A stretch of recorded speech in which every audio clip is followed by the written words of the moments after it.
Welcome to Lighting the Void. All broadcasting live from a shack on a hill in the Mossy Creek bottoms of Cane Creek, Arkansas. This is Lighting the Void, and we are live on the Fringe FM, also YouTube and Facebook. We just started this streaming journey, and it makes things incredibly easy because you don't have to edit stuff later, because you can just throw it up there. I mean, I'm sure you're supposed to edit it later, but you know, if anything's going to happen, it's going to happen on the live broadcast. So we're live on the Fringe FM. We're live on YouTube and Facebook. It is the 15th. I hope all of you had a happy Halloween, but I hope all of you had a happy Valentine's Day. We're going to get back into the alien interview that supposedly happened during Roswell. And I say supposedly because we don't know that it really happened, but it's still interesting to say the least. And I've noticed like a couple of my friends on Twitter that were posting stuff, like Dennis and a couple other people, to try to get people to support the show. And I really appreciate that. But yeah, at the end of the day, this is fun, right? This is why we do this stuff. So if people want to support it, they can. If they don't, they don't. But we do have a Patreon with a Patreon shop there. So I've got all of these voice guided audios up there. I'm going to be doing an extra podcast for that as well. And the good thing about Patreon is it doesn't go away. It just stays up there. So I can't screw it up, right? I mean, in other words, it can't get shut down unless I do something stupid like I did the other night on YouTube. But that was still funny. That was fun. So, I think we should just get right back into this. The good news is that there are some people that are hitting me up through the producer email, more people wanting to come on the broadcast to talk about life after death and near-death experiences and stuff. So that's always good, right? Especially for Gareth, who has reached out. He's been I think he's been a godsend to this whole thing. But there's a lot of material in here and a lot to discuss. So I think where we left off on the last time is when this alien was supposedly telling the nurse lady about what happened in the past, right? Like what happened to us in the past. And this, according to the nurse, supposedly happened, all right, in 1947. Now, this section of the interview was July the 27th, 1947. And all of these say the official transcript of the U.S. Army at the top. Every one of them says that. Official transcript of the U.S. Army Air Force, Roswell Army Airfield, 509th Bomb Group. So if they're full of crap, then they added that in for effect. But if not, then it's real. I don't know. I kind of know where I left off on here. But this alien goes way back into time, right? Like, and talks about all of the civilization stuff that we do not know about. And now I don't think did I go over all these dates? I think I skipped this part. Let me go back. What's up, Jay? It's always a nerve-wracking experience to be the first one to say hi in a chat room, isn't it? Yeah. So everybody, if you've been listening to this, the alien calls us as humans, he calls us isbies. I don't even know what the hell that means. Isbies, it supposedly means like that we're just isness beings that are beings. So the alien calls us isbies. So anyways, we'll get back into this. Now, just so Gareth knows, because I know you're listening, brother, I got this book off of a link, and I'm sure all these books that he's linked to go back to that same book, right? The first book, War in Heaven. What's up, Infinity? Is that Infinity? So let's start with some dates here. So I'm just going to start right here where where the nurse asked the alien, what is the mystery of Egypt and other pyramid cultures? Like a question mark, mystery. And so the alien tells her, at circa 15,000 BCE, the old empire forces supervised the construction of a hydraulic mining operations in the Andes Mountain and in present-day Bolivia near Lake Titicaca, or Lake of 10 Stones, at Tiahuanaco, including construction of the massive stone complex of carved stone buildings known as the Calisacea, is that right? Calisacea, and its Gate of the Sun at the elevation of nearly 14,000 feet. And this alien is given dates, just popping them out there. 11,600 BCE, the polar axis of Earth shifted to a sea area. The last ice age came to an end abruptly as the polar ice caps melted and the level of the ocean rose to submerge large sections of the land masses of Earth. The last remaining vestiges of Atlantis and Lemuria were covered by water, and massive extinctions of animals occurred in the Americas, Australia, and the Arctic regions due to the shift of the poles. What's up with the question mark, Bob? Just ask the question. Bob McHatchett? That's a pretty good fake name. I like that one. I like that handle. So 10,045 BCE, plans were made by the old empire and this Isbi, called Thoth, for construction of a great pyramid of Giza. The 4 air shafts of the pyramid point precisely to key stars in the old empire, as seen from Giza in this year. The alignment of the pyramids of Giza on the ground matches perfectly the alignment of the constellation of Orion, as seen in the sky from Giza relative to the Nile as the earthly representation of the Milky Way in the sky. 10,400 BCE. Can you imagine like listening to an alien just give this stuff off, right? Like if this really happened, just 10,400 BC, according to Earth historian Herodotus records from the ruined civilization of Atlantis containing electronic technology and other technology of that society were buried in a vault beneath the paws of the Sphinx. The Greek historian wrote that he was told this by some of his friends who were priests of Anu, the Sumerian god, at the Egyptian city of Heliopolis. However, it is highly unlikely that any traces of an electronic civilization would be allowed to be left intact on Earth by the old empire or the prison system administrators. And remember the last time we were into this book that the alien told her that that Earth was a prison planet a long time ago. Like that's where a lot of us came from. So the spawn of man has a lot of people that were prisoners from, I guess, other planets or something. Jay says, is anyone else noticing the astrological shift this month? Yeah. Yeah, everybody's going crazy, man. It's very airy, isn't it? Everybody's up in their heads. Okay. So 8,050 BCE. Destruction of the old empire. Home planet government in this galaxy. This was the end of the old empire as a political entity in the galaxy. However, the vast size of the old empire will take many thousands of years for the domain to conquer completely. The inertia of the political, economic, and cultural systems of the old empire will remain in place for some time to come. However, remnants of the old empire, space fleet, and the solar system of Earth were finally destroyed in 1230 AD.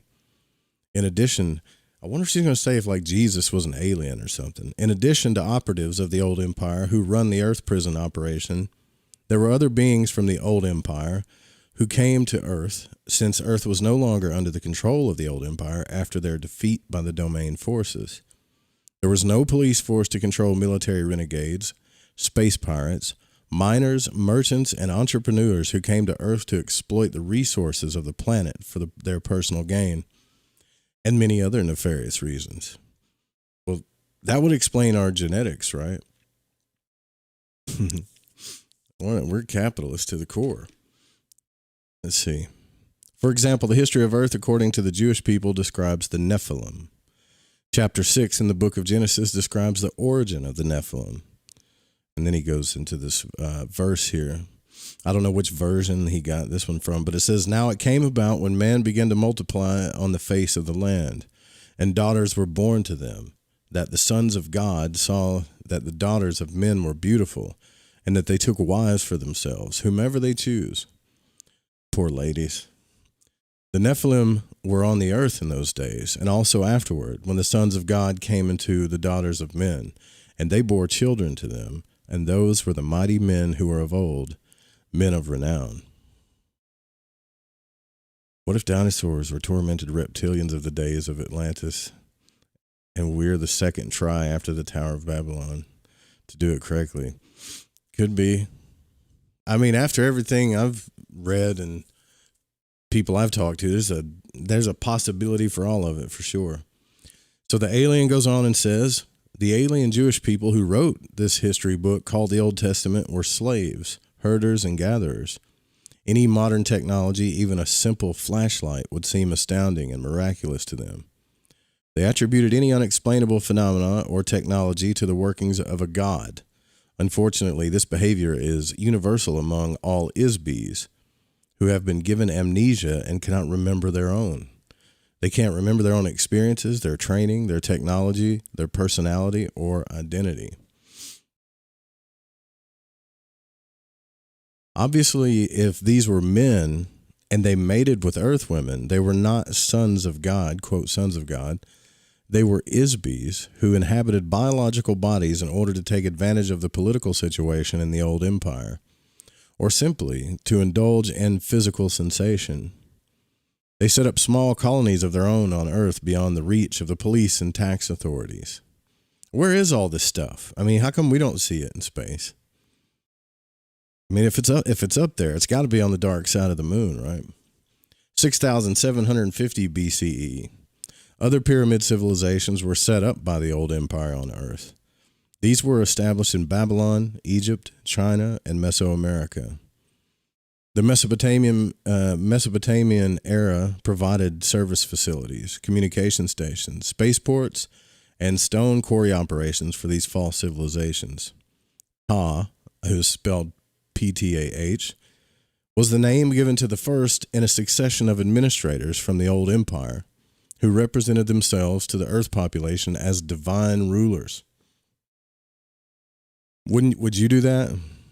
If you went to, if you were like one of these people and then you went to a planet that was like full of, it seemed like barbarians, it would be kind of easy to set yourself up as a god, wouldn't it? Especially if you have like narcissistic tendencies.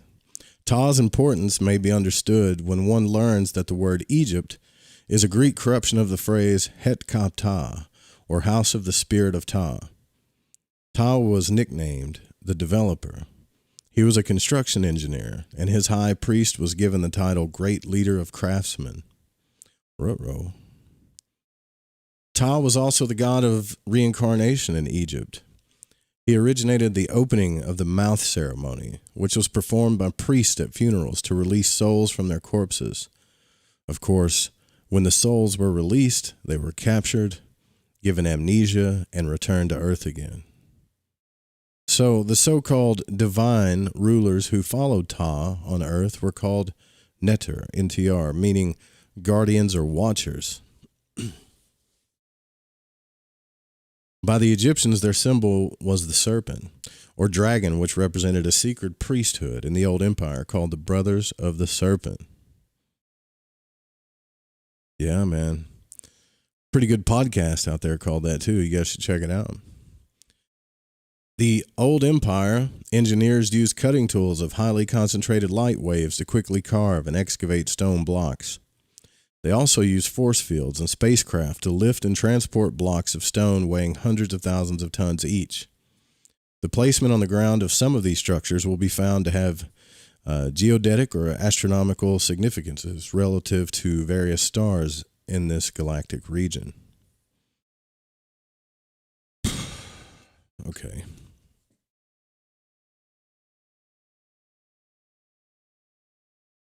I have to blow. Let me see. Hold on just a second. It's getting interesting, though, for real, isn't it?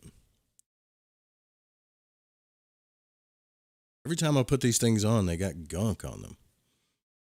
The buildings are crude and impractical compared to building standards on most planets.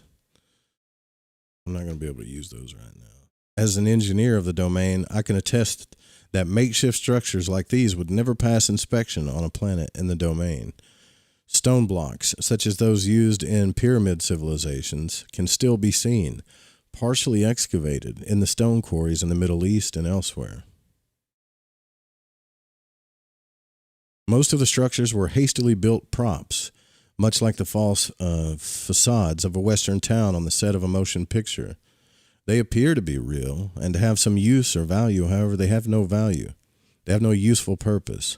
The pyramids and all the other stone monuments erected by the old empire could be called mystery monuments. That's in quotations, too. What's up, Jane? For what reason would anyone waste so many resources to construct so many useless buildings to create a mysterious illusion? The fact of the matter is that each one of the divine rulers were Isbis who served as operatives of the old empire. They were certainly not divine, although they were Isbis. So they were like us, actually. So 6,248 BCE, the alien continues and says, the beginning of active warfare between the Domain Space Command and the surviving remnants of the old Empire space fleet in this solar system that lasted nearly 7,500 years. Damn, that's a long war. It began when an installation was established in the Himalaya Mountains by a battalion of 3,000 officers and crew members of the Domain Expeditionary Force. The installation was not fortified, as the Domain was not aware that the old Empire maintained Earth as a prison planet. Dude, that would really suck. That would really, really suck if this was like, just saying, like if we really looked back into our history and we found out the truth that this place was like a prison planet and all of our ancestors spawned from like space prisoners. That would suck. I'll tell you the name of the book. I don't want to lose my spot, but at break I'll tell you. It's let me see, 5,965 BCE. Investigations into the disappearance of domain forces in the solar system led to the discovery of old Empire bases on Mars and elsewhere. The Domain took over the planet Venus as a defensive position against the space forces of the old Empire. What's up, Jess? Hope you're ready for some Warframe. The Domain Expeditionary Force also monitors life forms on Venus, which has a very dense, hot, and heavy atmosphere of sulfuric acid clouds. There are few life forms on Earth that can endure an atmospheric environment like Venus. The Domain also established secret installations or space stations in the Earth's solar system. This solar system has a planet that is broken up, which is the asteroid belt, and it provides a very useful low-gravity platform for takeoff and landing of spacecraft. It is used as a galactic jump between the Milky Way and adjoining galaxies. There aren't any planets at this end of the galaxy that can serve as a good galactic entering spot for incoming transport and other ships. But this broken up planet makes a very ideal space station. And as a result of our war against the old Empire, this area of the solar system is now a valuable possession of the Domain. 3,450 to 3,100 BCE, the alien continues. The intervention into the affairs on Earth by the old Empire operatives or divine gods was disrupted at this time by the Domain forces. They were forced to replace themselves with human rulers. The first dynasty of human pharaohs who united Upper and Lower Egypt began with the rule of a pharaoh who, coincidentally, was named Men. Just Men, M-E-N. So the first pharaoh, according to this alien, was named Men.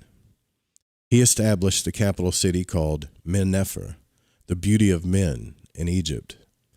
This started the first succession of 10 human pharaohs in a period of 350 years of chaos that followed in the administrative ranks of the old empire. In 3200 BCE, as I mentioned earlier, Earth was under attack between the Domain and the old empire, and forces during this period. They were under attack. Of course, this does not make any sense to archaeologists or historians on Earth because the Egyptian period is a space opera period. And since Earth historians have amnesia, they assume that this was only a religious period. Further, because the technology and civilization instead installed on Earth, I'm going to have to put the glasses on, during this period were prepackaged. They did not evolve on Earth. Of course, there is no evidence anywhere on Earth of an evolutionary transition which resulted in sophisticated mathematics, language, writing, religion, architecture, cultural traditions in Egypt or any of the pyramid civilizations. These cultures, complete with all of the details of racial body types, hairstyles, facial makeup, rituals, moral codes, and so forth, just appeared as complete integrated packages. Come on, man. They just showed up, right? Makes no sense. Not to my brain. The physical evidence suggests that all evidence of the invention of the domain, or old empire forces, or any other extraterrestrial activity has been carefully cleaned up. In quotations, cleaned up. So as not to create suspicion. The old empire, or the old empire force, does not want the Isbys of Earth, which is us, to suspect that they have been captured, transplanted to Earth, and brainwashed. So Earth historians continue to assume that Egyptian priests were not supposed to have ray guns, lasers, or other technology of the old empire, and they suppose that there was nothing going on Earth except some priests walking around saying Amen, which the Christians still say. Well, I will say that phrase Amen is very interesting. The alien continues. You know, the alien wasn't saying anything until it learned children's books, and now it's just back, right? It's just putting stuff out there. 3172 BCE. Layout of the astronomical grid that joins the key mining sites and astronomical buildings of the gods in the Andes Mountains, such as Tiahuanaco, Cuzo, Quito. I'm going to say all this, screw all this up. What is that? Ollantaytambo, Machu Picchu, and all those other ones for the mining of rare metals, including tin for use in making bronze. Metals were the property of the gods, of course. Well, this sounds to me like the Enki stuff, doesn't it? Like Zechariah Stitch and stuff. Yeah, it would make more sense, wouldn't it, if they were saying Amun in ancient Egypt instead of Amen.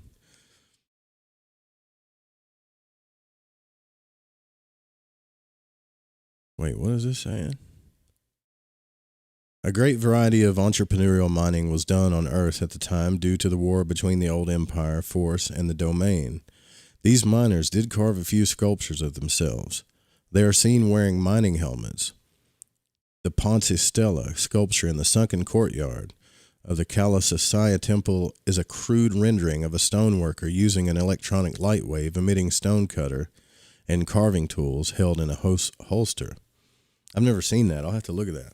The old empire has also maintained mining operations on planets throughout the galaxy for a very long time.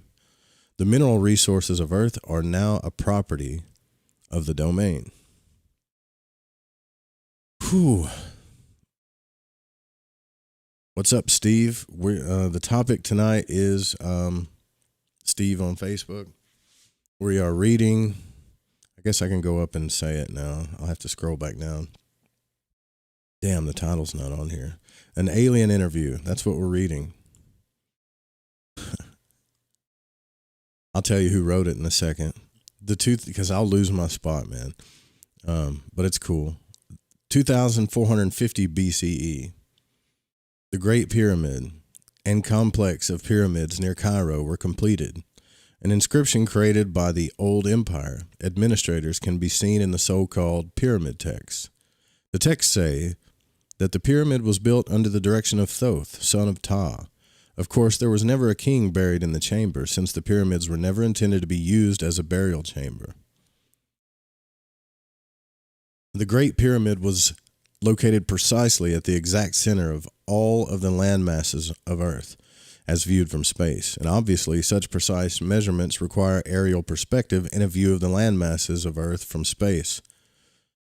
That's a thought, actually. Purely mathematical calculations of the geodetic center of the continents of Earth could not be made otherwise. Shafts were constructed inside the pyramid to align with the configuration of stars in the constellations of Orion, Canis Majora, and specifically Sirius. The shafts are also aligned to the Big Dipper, where the home planet of the Old Empire existed. Also, Anitok, Alpha Draconis, and Beta Ursa Minor. These stars are each one of the key systems in the Old Empire, from which Isbys were brought to Earth and dumped as unwanted merchandise. Ooh. So our ancestors were unwanted merchandise.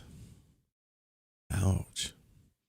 The configuration of all the pyramids of the Giza Plateau was intended to create a mirror image on Earth of the solar system and certain constellations within the old empire.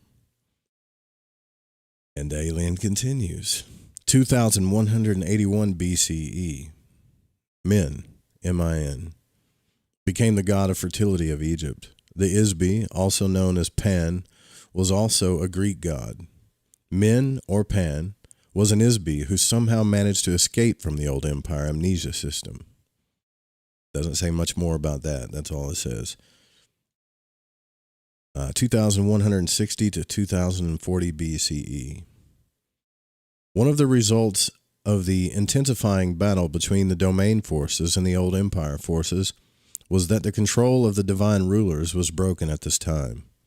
They finally left Egypt and returned to the heavens, and he puts that in quotations, so to speak, in defeat. Human beings took over the ruling roles as pharaohs, and the first human pharaoh moved the capital city of Egypt from Memphis to Heracleopolis, 1500 BCE. This is the date for the destruction of Atlantis given by the Egyptian high priests. Xenophus of Heliopolis and Sontius of Sais to the Greek sage Solon, S-O-L-O-N. The priest of Anu recorded that the Mediterranean area was invaded by Atlantean people about this time.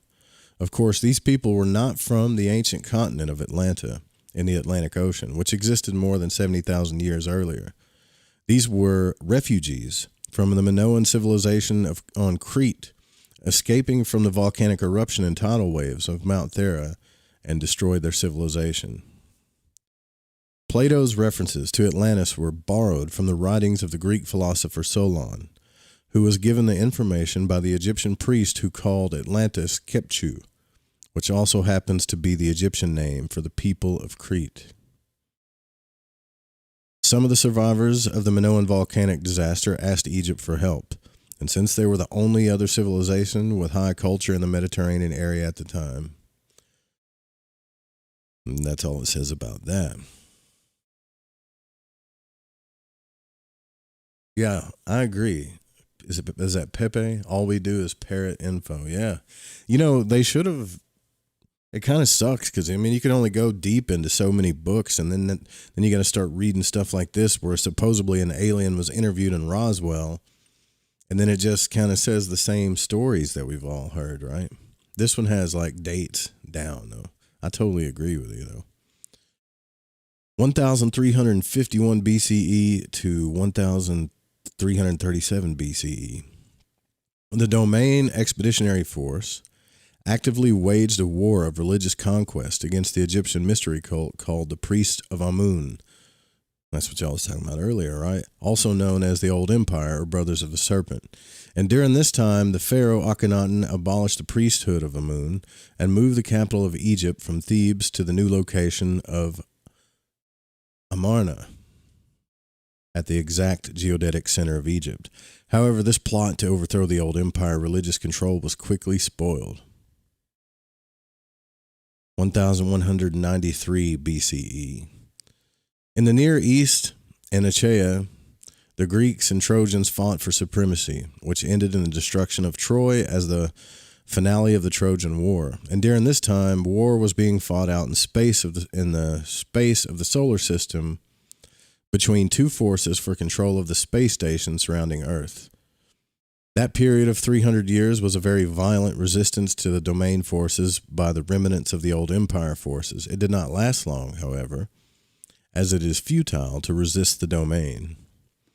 Resistance is useless. 850 BCE.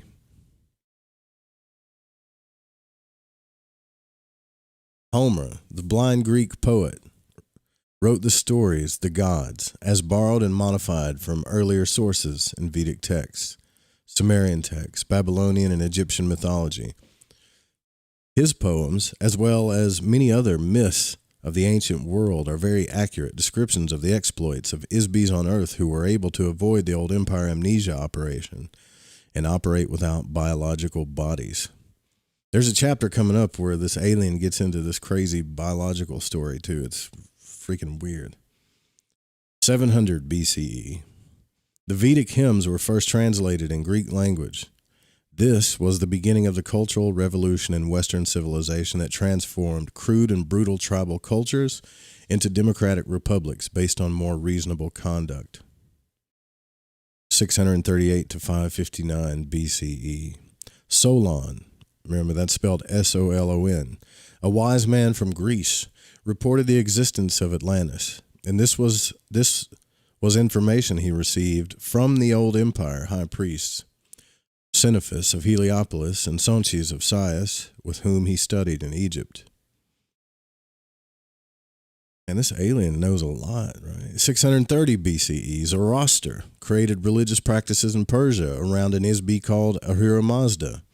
And this was yet another of the growing number of monotheistic gods put in place by the operatives of the domain to displace a panoply of old empire gods. 604 BCE, Laozhi, a philosopher who wrote a small book called The Way, was an Isbi. Every time I say Isbis, he's talking about humans, all right? So was a Isbi of great wisdom who overcame the effects of the old empire, amnesia, hypnosis, machinery, and escaped from Earth. His understanding of the nature of an Isbi must have been very good to accomplish this. Is that what Robert Monroe did? Did he escape the, what did he call it? Amnesia, hypnosis, machine?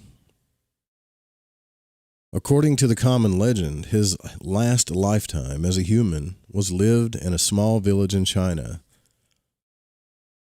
He contemplated the essence of his own life. Like Gautama Siddhartha, he confronted his own thoughts and past lives, and in so doing, he recovered some of his own memory ability and immortality. As an old man, he decided to leave the village and go to the forest to depart the body. The village gatekeeper stopped him and begged him to write down his personal philosophy before leaving. Was he going to die? Here's a small piece of advice he gave about the way he rediscovered his own spirit. And this is what he said.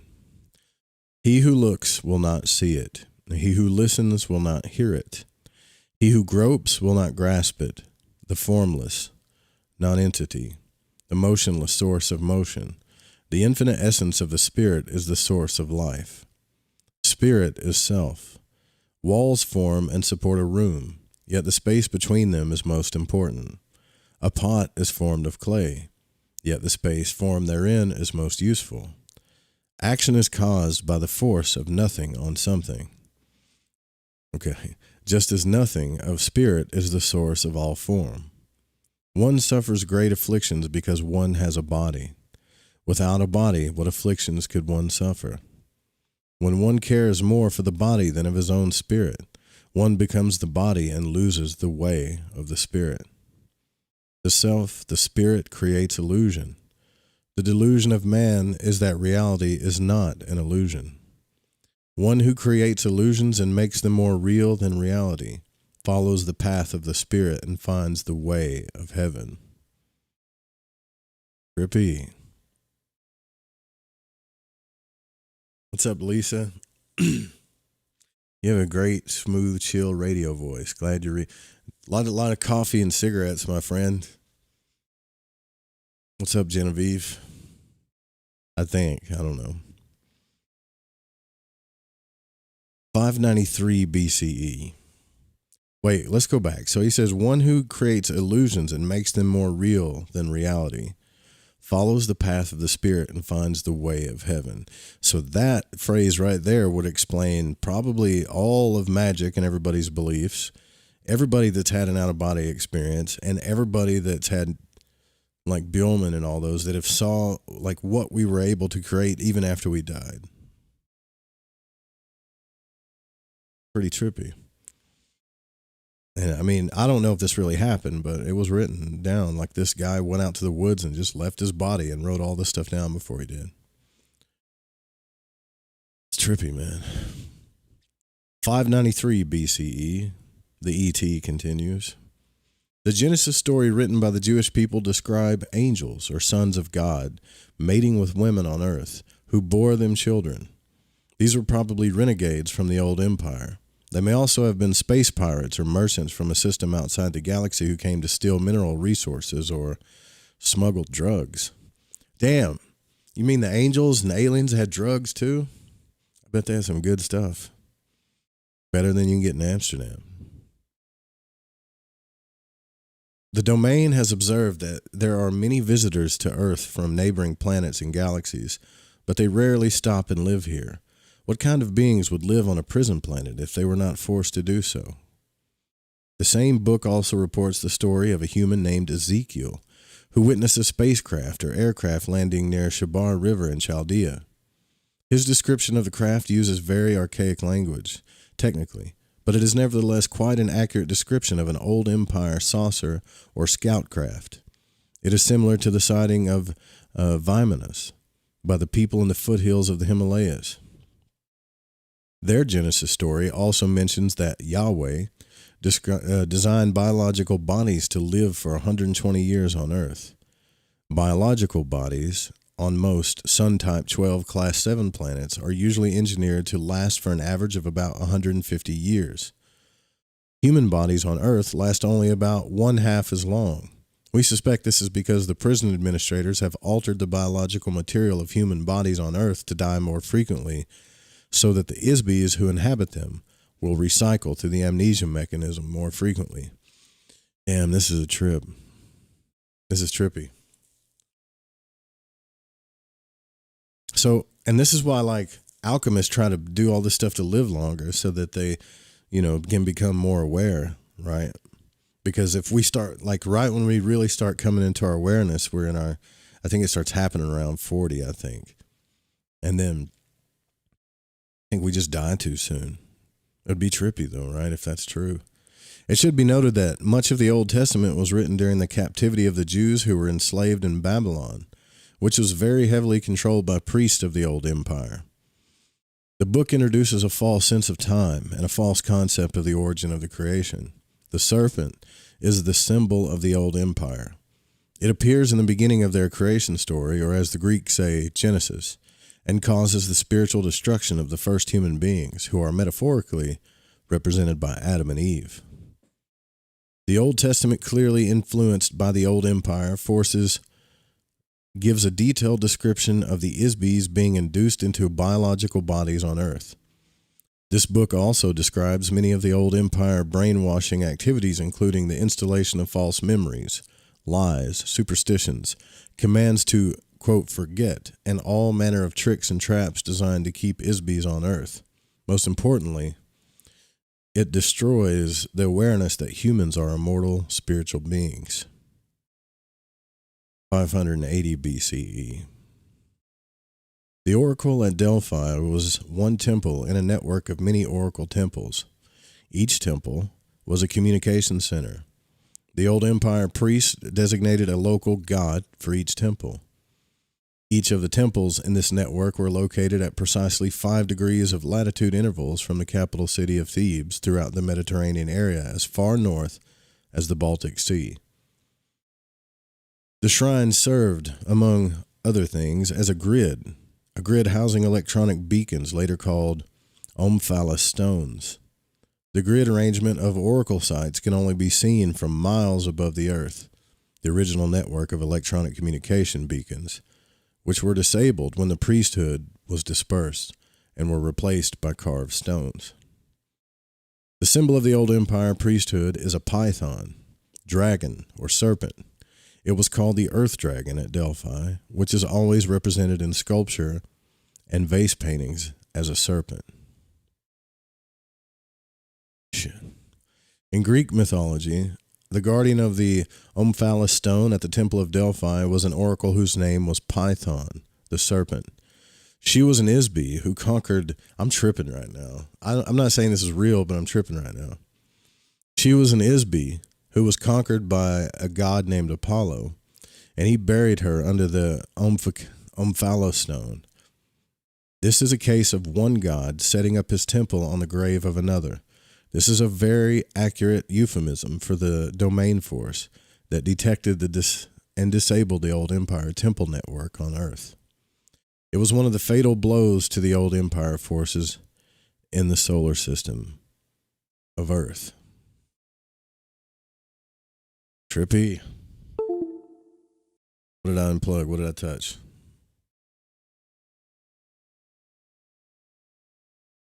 Oh, well, 559 BCE. The commanding officer of the Domain Battalion, who was lost in 5965 BCE, was detected and located by a search party sent to Earth from the Domain Expeditionary Force. He was incarnated as Cyrus II of Persia during this time. A unique system of organization was used by Cyrus II and the members of the battalion who followed him from India through his progression of human lives on Earth. In part, it enabled them to build the largest empire in the history of the Earth to this date. The Domain search party who located him traveled around the Earth searching for the lost battalion for several thousand years. The party consisted of 900 officers of the Domain, divided into teams of 300 each. One team searched the land, another team searched the oceans, and a third team searched the space surrounding Earth. There are many reports made in various human civilizations concerning their activities, which humans did not understand, of course. The Domain search party devised a wide variety of electronic detection devices needed to track the electronic signature or wavelength of each of the missing members of the battalion. Some were used in space, others on land, and special devices were invented to detect ISBs underwater. One of these electronic detection devices is referred to as a tree of life. The device is literally a tool designed to detect the presence of life, which is an ISB. This was a large electronic screen generator designed to permeate wide areas. To the ancient humans on Earth, it resembled a sort of tree, since it consists of an interwoven lattice of electronic field generators and receivers. I told you guys it was some kind of flux capacitor, didn't I? The electronic field detects the presence of ISBs, whether the ISB is occupying a body or if they are outside the body. A portable version of this detection device was carried by each of the members of the Domain search party. Stone carvings in Sumeria show winged beings using pine cone-shaped instruments to scan the bodies of human beings. They are also shown carrying the power unit for the scanner, which are depicted as stylized baskets or water buckets being carried by eagle-headed winged beings. Members of the Airl unit of the Domain search party, led by Ahura Mazda, were often called winged gods in human interpretations. Throughout the Persian civilization, there are a great many stone relief carvings that depict winged spacecraft that they call a Faravahar, F-A-R-A-V-A-H-A-R, Faravahar. Members of the aquatic unit of the Domain search party were called Oannes, like the god Oannes, by local humans. Stone carvings of the so-called Oannes are shown wearing silver diving suits. They lived in the sea and appeared to be human, or they appeared to the human population to be men dressed to look like fish, or maybe they were mermaids. Some members of the Lost Battalion were found in the oceans inhabiting the bodies of dolphins or whales. Therefore, although mythology and history may be based on factual events, they are likewise full of misunderstood and misinterpreted evaluations of the data, and embellished with assumptions, theories, and hypotheses which are false. The space unit of the Domain Expeditionary Force are shown flying in a winged disc. This is an allusion to the spiritual power of the ISBs, as well as to the spacecraft used by the Domain search party. The commander of the Lost Battalion, as Cyrus II, was an ISB who regarded as a messiah on Earth by both the Jews and the Muslims, and in less than 50 years he established a highly ethical and humanitarian philosophy which pervaded all of Western civilization. Is this guy going to be Jesus? Is that what you're saying? His territorial conquests and organizations of people and monumental building projects were unprecedented before or since, and such sweeping accomplishments in a short period of time could only have been achieved by a leader and a team of trained officers, pilots, engineers, and a crew member of a unit of the domain, acting as a team, who had been trained and worked together for thousands of years. Although we have discovered the location of many of the ISBs in the Lost Battalion, the domain has been unable to restore their memory and return them to active duty as yet. Of course, we cannot transport ISBs who are inhabiting biological bodies to the space stations of the domain since there is no oxygen in our spacecraft, and also we do not maintain life support facilities for biological entities there. Our only hope has been to locate and rekindle the awareness, memory, and identity of the ISBs of the Lost Battalion. One day they will be capable of rejoining us. Could be one of you. Right? I guess it just reincarnates till he remembers. 200 BCE. We're getting to the top of the hour here.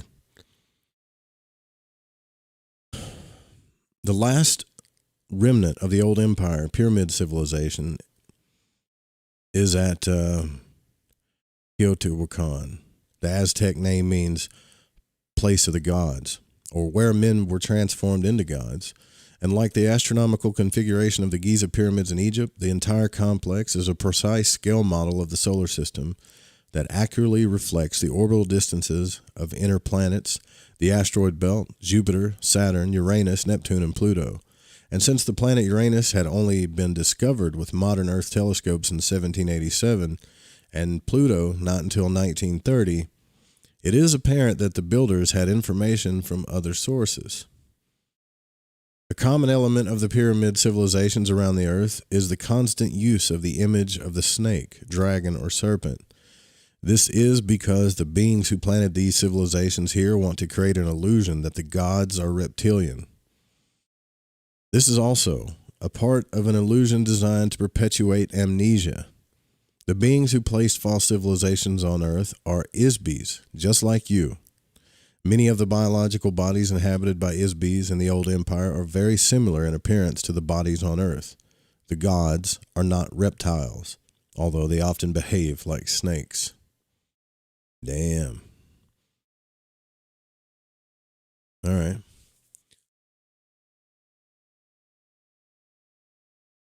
All right, so there's no way I'm going to get to the bottom of this for the top of the hour, but we'll continue this. And then I'll open up the phone lines if you guys have, because I mean, we have no idea if any of this is true, but to put an entire story together like this, I don't know. It's starting to make my spidey senses go all over the place. So we're going to get into, when we come back after the radio station break, we're going to get into the Hashishashin, I guess is how you say it, the Knights Templar. He goes on into all this stuff. And then I'll tell you guys the name of the book, but this is supposedly a nurse that interviewed an alien during the Roswell crash, and they had to teach each other to talk, just like in that movie Arrival, and then the alien just started spilling all this stuff, right? So for all of you that want to take a quick closet break, do so. We'll be back in like 4 minutes. It's trippy.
protoplasm. Remember, when searching for a substance from which to form the living tissues of their bodies, more people choose protoplasm than any other genetic material.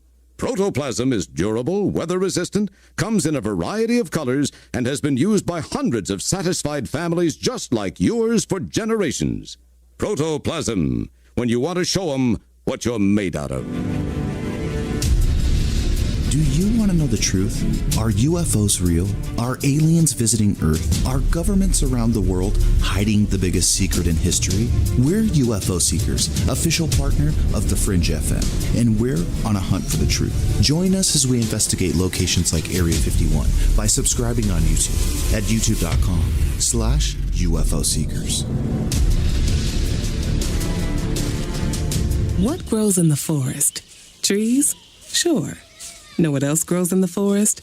Our imagination, our sense of wonder, and our family bonds grow too. Because when we disconnect from this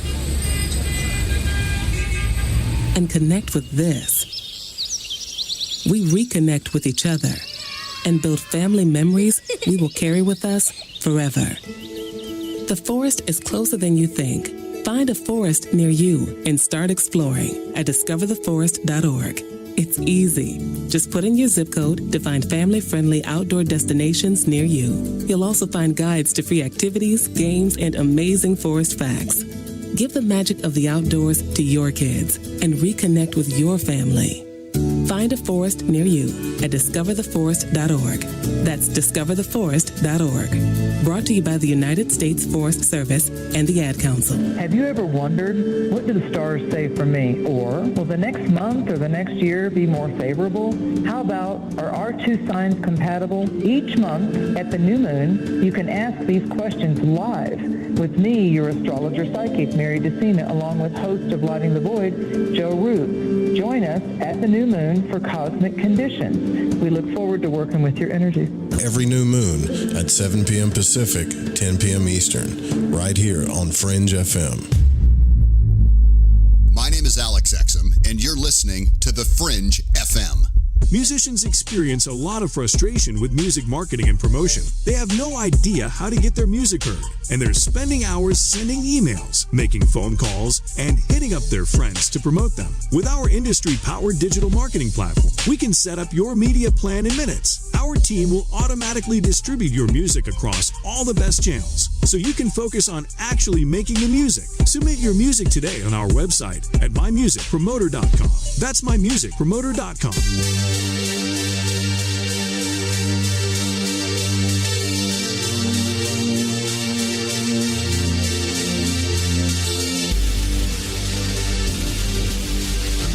You're listening to Lighting the Void Radio.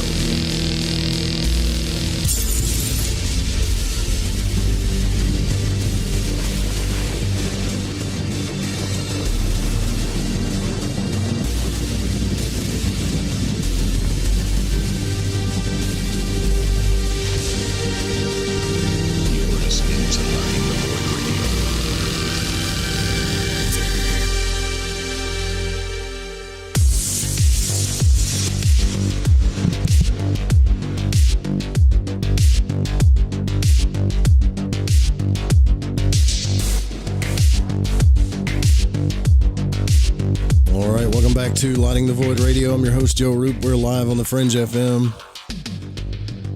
We're talking about alien interview that supposedly happened in Roswell. This book was linked out from a book called War in Heaven, and it's trippy. So we're going through the timeline here.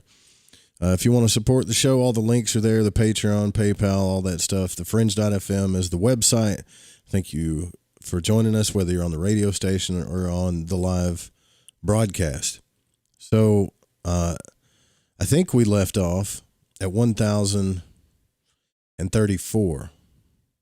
As soon as I get to the next chapter, I'll tell you exactly what this book is, right? So 1034, 1034 to 1124 AD. So the entire Arab world was enslaved by one man, Hassan ibn al-Sabah, the old man of the mountain. He established the what is this? I can't say this word. Hold on. I want to sound like a bumbling fool when I say it, but I can't even see it. Hashashin. I'm just going to call it the Hashashin, who operated a part of Mohammedanism, which controlled by terror and fear much of India, Asia Minor, and most of the Mediterranean basin. They became a priesthood that used an extremely effective mind control mechanism and extortion tool that enabled the assassins to control the civilized world for several hundred years. Their method was simple. Young men were kidnapped.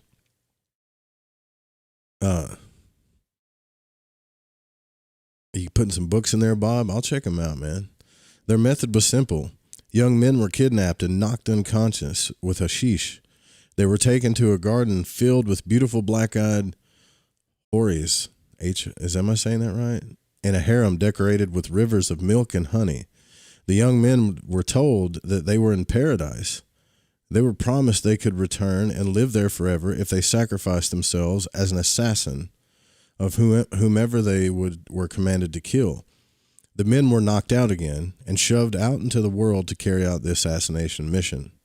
Meanwhile, the old man of the mountain sent a messenger to the caliph or whatever wealthy ruler from whom they demanded payment, demanding camel loads of gold, spices, incense, or other valuables. If payment did not arrive on time, the assassin would be sent to kill the offending party. There was virtually no defense against the unknown assailant, who wanted nothing more than to carry out his mission, be killed, and return to, quote, heaven.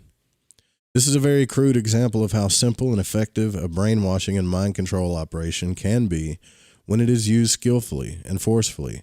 It is a small-scale demonstration of how the Amnesia mind control operation is used against the entire ISB population of Earth by the old empire. 1119 AD.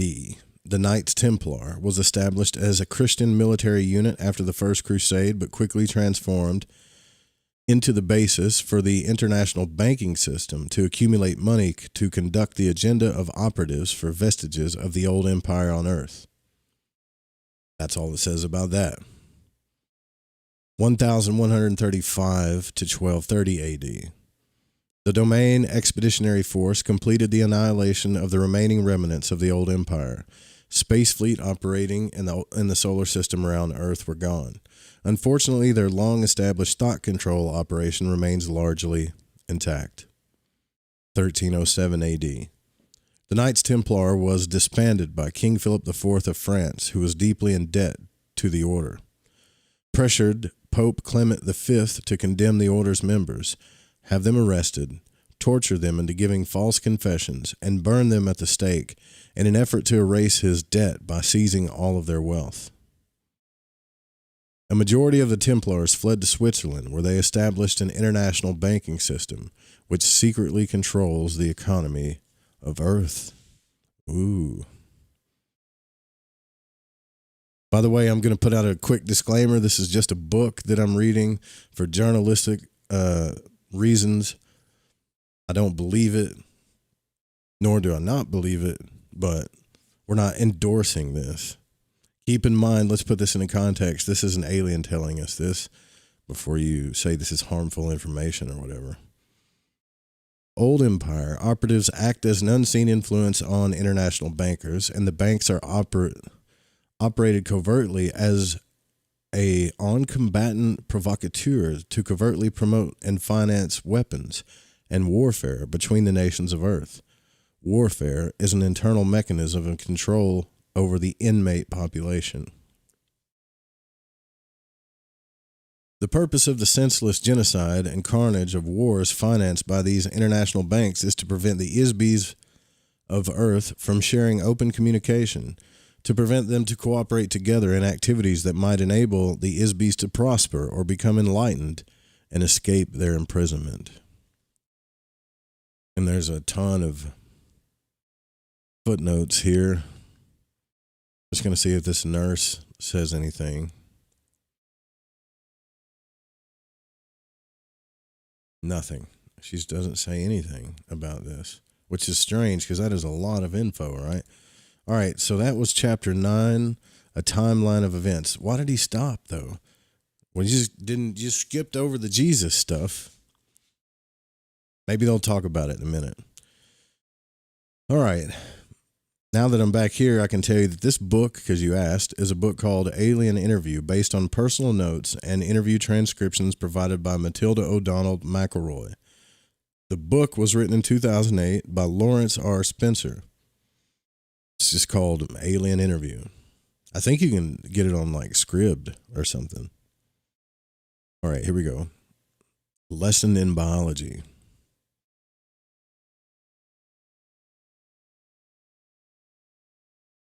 Wouldn't this be a trip, though? I mean, I'm just saying, if like our history, this was like really our history. We're talking about our deepest ancestors are space prisoners, and we turned into like assassins in the East because we thought we were going to get a bunch of women, honey, and milk. Doesn't sound so good now. Just saying. No. Chapter 10, A Lesson in Biology. Matilda O'Donnell McElroy, personal note. My debrief was also tape recorded as a backup and to add clarification to the stenographic notes. I debriefed immediately after my interview so that everything that was said was still fresh in my mind. When I recounted these stories to the gallery stenographer, I was still reeling a bit. The perspective on Earth history from the point of view of the domain is very strange, to say the least. I wasn't sure if my uncomfortable feeling came from being disoriented or if it came from being reoriented. Either way, I felt unsteady and confused. Yet at the same time, there was a ring of truth to it. I was elated and incredulous at the same time. The stenographer looked askance at me for a few times as she recorded the history lesson I passed on to her. I'm sure she thought I was losing my mind, and maybe she was right. However, if my mind had been filled with hypnotic suggestions and false memories by the old empire, as the alien Earl suggested, perhaps losing my mind would be a good idea. I didn't have much time to ponder my own personal thoughts about these things at the time. It was my duty to get all of the information I could from Earl and pass it on to the stenographer as soon as the alien was finished. My job was not to analyze the information, just report it as accurately as possible. The analysis would be left to men in the gallery or whomever else was receiving copies of the transcripts. I also delivered a list of books and materials requested by Earl to the agent in the gallery room so these could be gathered and delivered to him, or her.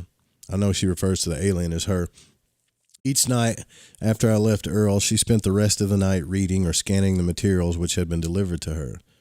The members of the gallery each received a transcript of the stenographic dictation to study, each looking for information that was of interest to them. In the morning after breakfast, I reported back to the interview room to continue my interviews or lessons with Earl. Official transcript of interview, top secret official transcript of the U.S. Army Air Force Roswell Army Airfield 509th Bomb Group. Subject, alien interview, July the 28th, 1947. This is just like the next day. Yeah. That's a good point, Genevieve. Keep in mind all this comes from telepathy for sure. All right. The origins of this universe and life on Earth, as discussed in the textbooks I have read, are very inaccurate. This is the alien talking to her. Since you serve your government as a medical personnel, your duties require that you understand biological entities. So I am sure that you will appreciate the value of the material I will share with you today. The text of books I have been given on subjects related to the function of life forms contain information that is based on false memories, inaccurate observation, missing data, unproven theories, and superstition. For example, just a few hundred years ago, your physicians practiced bloodletting as a means to release supposed ill humors from the body, in an attempt to relieve or heal a wide variety of physical and mental afflictions. Although this has been corrected somewhat, many barbarisms are still being practiced in the name of medical science. In addition to the application of incorrect theories concerning biological engineering, Many primary errors that earth scientists make are the result of ignorance of the nature and relative importance of ISBs as the source of energy and intelligence which animate every life form. Although it is not a priority of the domain to intervene in the affairs of Earth, the Domain Communications Office has authorized me to provide you with some information in an effort to provide a more accurate and complete understanding of these things, and thereby enable you to discover more effective solutions to the unique problems you face on Earth. The correct information about the origins of biological entities has been erased from your mind, as well as from the minds of your mentors. In order to help you regain your own memory, I will share with you some factual material concerning the origin of biological entities. I asked Earl if she was referring to the subject of evolution. Earl says, no, not exactly. You will find evolution mentioned in the ancient Vedic hymns. The Vedic texts are like folk tales or common wisdoms and superstitions gathered throughout the systems of the domain. These were compiled into verses, like a book of rhymes, and for every statement of truth, the verses contains as many half-truths, reversals of truth, and fanciful imaginings, blended without qualification or distinction. The theory of evolution assumes that the motivational source of energy that animates every life form does not exist.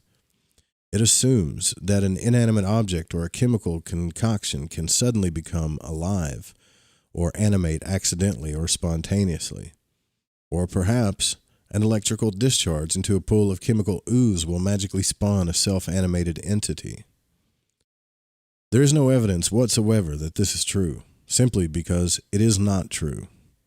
Dr. Frankenstein did not really resurrect the dead into a marauding monster, except in the imagination of the ISB who wrote a fictitious story one dark and stormy night. No, Western scientists ever stopped to consider who or what or where or when or how this animation happens. Complete ignorance, denial, or unawareness of the spirit as the source of life force required to animate inanimate objects or cellular tissue is the sole cause of failures in Western medicine. In addition, evolution does not occur accidentally. It requires a great deal of technology which must be manipulated under the careful supervision of ISBs. Very simple examples are seen in the modification of farm animals or in the breeding of dogs. However, the notion that human biological organisms evolved naturally from earlier ape-like forms is incorrect. No physical evidence will ever be uncovered to substantiate the notion that modern humanoid bodies evolved on this planet. The reason is simple. The idea that human bodies evolved spontaneously from the primordial ooze of chemical interactivity in the dim mist of time is nothing more than a hypnotic lie instilled by the amnesia operation to prevent your recollection of the true origins of mankind. Factually, humanoid bodies have existed in various forms throughout the universe for trillions of years. Come on, Earl, tell us. When's this going to be a Netflix special? This was compounded by the fact that the Vedic hymns were brought to Earth 8,200 years ago by the Domain Expeditionary Force. And while they were based in the Himalaya mountains, the verses were taught to some of the local humans who memorized them. However, I should note that this was not an authorized activity for the crew of the Domain installation, although I am sure it seemed like an innocent diversion for them at the time. The verses were passed along verbally from one generation to the next for thousands of years in the foothills and eventually spread throughout India. No one in the domain credits any of the material in the Vedic hymns as factual material, any more than you would use Grimm's fairy tales as a guide for reading to children. However, on a planet where all of the ISBs have had their memory erased, one can understand how these tales and fantasies could be taken seriously. Unfortunately, the humans who learned the Vedic verses passed them along to others, saying that they came from, quote, the gods, and eventually the content of the verses were adopted verbatim as truth. The euphemistic and metaphorical content of the Veda were accepted and practiced as dogmatic fact. The philosophy of the verses were ignored, and the verses became the genesis of nearly every religion practiced on the planet, especially Hinduism, which is the oldest religion historically. As an officer, pilot, and engineer of the domain, I must always assume a very pragmatic point of view. I could not be effective or accomplish my missions if I were to use philosophical dogma or rhetoric as my operations manual. Therefore, our discussion of history is based on actual events that occurred long before any ISBs arrived on Earth and long before the old empire came into power. I can relate part of this history from my personal experience. Well, finally, here it comes.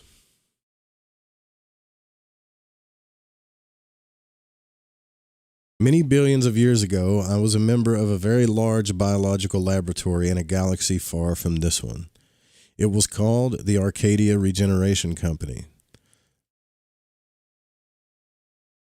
I was a biological engineer working with a large staff of technicians, and it was our business to manufacture and supply new life forms to uninhabited planets.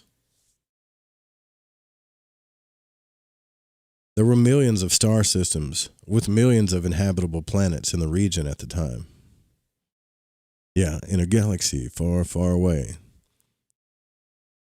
There were many other biological laboratory companies at the time also. Each of them specialized in producing different kinds of life forms, and depending on the class of the planet being populated. Over a long span of time, these laboratories developed a vast catalog of species throughout the galaxies.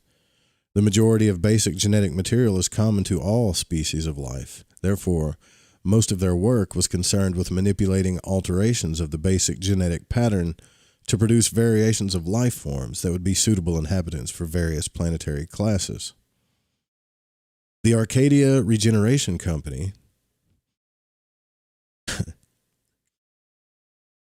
that sounds like BS, right? Like this alien has a company.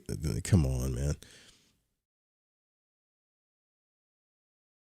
So the Arcadia Regeneration Company specialized in mammals for forested areas and birds for tropical regions. Our marketing staff negotiated contracts with various planetary governments and independent buyers from all over the universe. The technicians created animals that were compatible with the variations in climate, atmospheric and terrestrial density, and chemical content. In addition, we were paid to integrate our specimens with biological organisms engineered by other companies already living on a planet. In order to do this, our staff was in communication with other companies who created life forms. There were industry trade shows, publications, and a variety of other information supplied through an association that coordinated related projects. So they went to seminars about how to seed planets, I guess.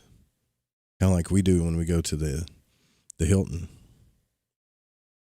As you can imagine, our research required a great deal of interstellar travel to conduct planetary surveys.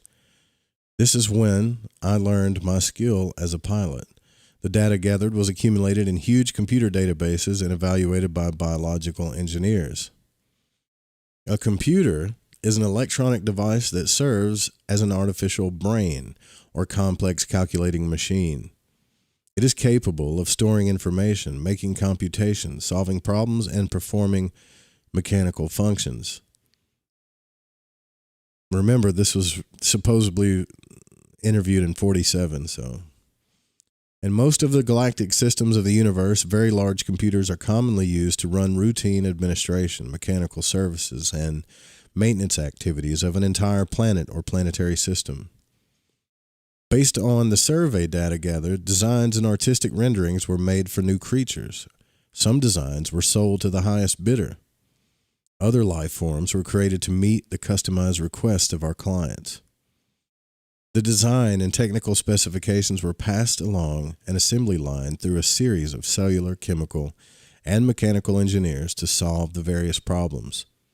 It was their job to integrate all of the component factors into a workable, functional, and aesthetic finished product.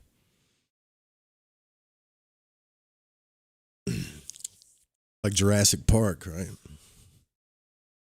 Prototypes of these creatures were then produced and tested in artificially created environments. Imperfections were worked out, modifications made, and eventually the new life form was endowed or animated with a life force or spiritual energy before being introduced into the actual planetary environment for final testing.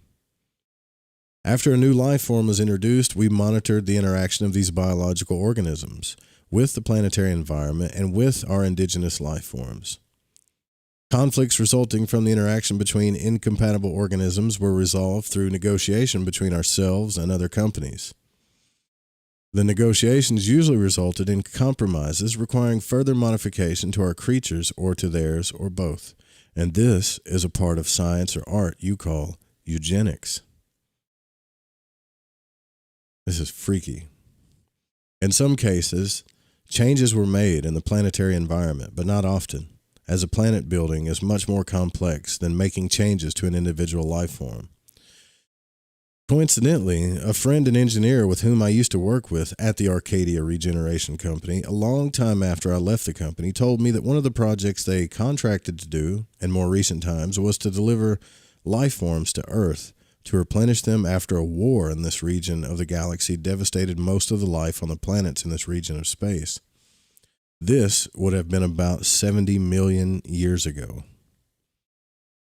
The skill required to modify the planet into an ecologically interactive environment that will support billions of diverse species was an immense undertaking. Specialized consultants from nearly every biotechnology company in the galaxy were brought in to help with the project. What you see now on Earth is the huge variety of life forms left behind. Your scientists believed that the fallacious theory of evolution is an explanation for the existence of all the life forms here. The truth is that all the life forms on this and any other planet in this universe were created by companies like ours. How else can you explain the millions of completely divergent and unrelated species of life on the land and in the oceans of this planet? How else can you explain the source of spiritual animation which defines every living creature? To say it is the work of God is far too broad. Every Isby has many names and faces and many times and places. Every Isby is a god. And when they inhabit a physical object, they are the source of life. For example, there are millions of species of insects. About 350,000 of these are species of beetles. There may be as many as, can somebody fact check that? There may be as many as 100 million species of life forms on Earth at any given time. In addition, there are many times more extinct species of life on Earth than there are living life forms. Some of these will be rediscovered in the fossils or geological records on Earth. The current theory of evolution of life forms on Earth does not consider the phenomena of biological diversity. Evolution by natural selection is science fiction. Didn't John Anthony West say that? He said that on this show, I think. Was it natural selection he said was BS? Anyways, one species does not accidentally or randomly evolve to become another species, as the Earth textbooks indicate, without manipulation of genetic material by an Isby. A simple example of Isby intervention is the selective breeding of a species on Earth. And within the past few hundred years, several hundred dog breeds and hundreds of varieties of pigeons and dozens of koi fish have been evolved in just a few years, beginning with only one original breed. Without active intervention by Isbys, biological organisms rarely change. The development of an animal like the duck-billed platypus, everybody always talks about that one because it's weird, right? Requires a lot of very clever engineering to combine the body of a beaver with the bill of a duck and make a mammal that lays eggs. Undoubtedly, some wealthy client placed a special order, for it is a gift or a curious amusement. I'm sure the laboratory of some biotechnical company worked on it for years to make it a self-replicating life form. You look that up, Genevieve?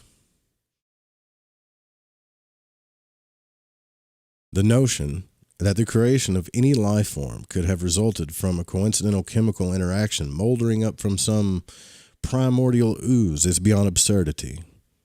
Factually, some organisms on Earth, such as the protobacteria, are modifications of a phylum, designed primarily for star type 3 Class C planets, in other words. The domain designation for a planet with an anaerobic atmosphere nearest a large, intensely hot blue star such as those in the constellation of Orion's belt in this galaxy.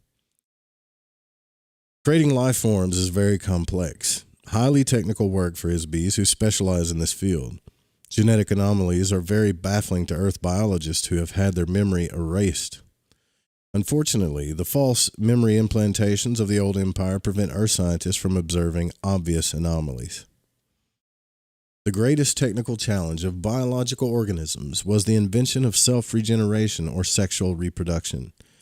It was invented as the solution to the problem of having to continually manufacture replacement creatures for those that had been destroyed and eaten by other creatures.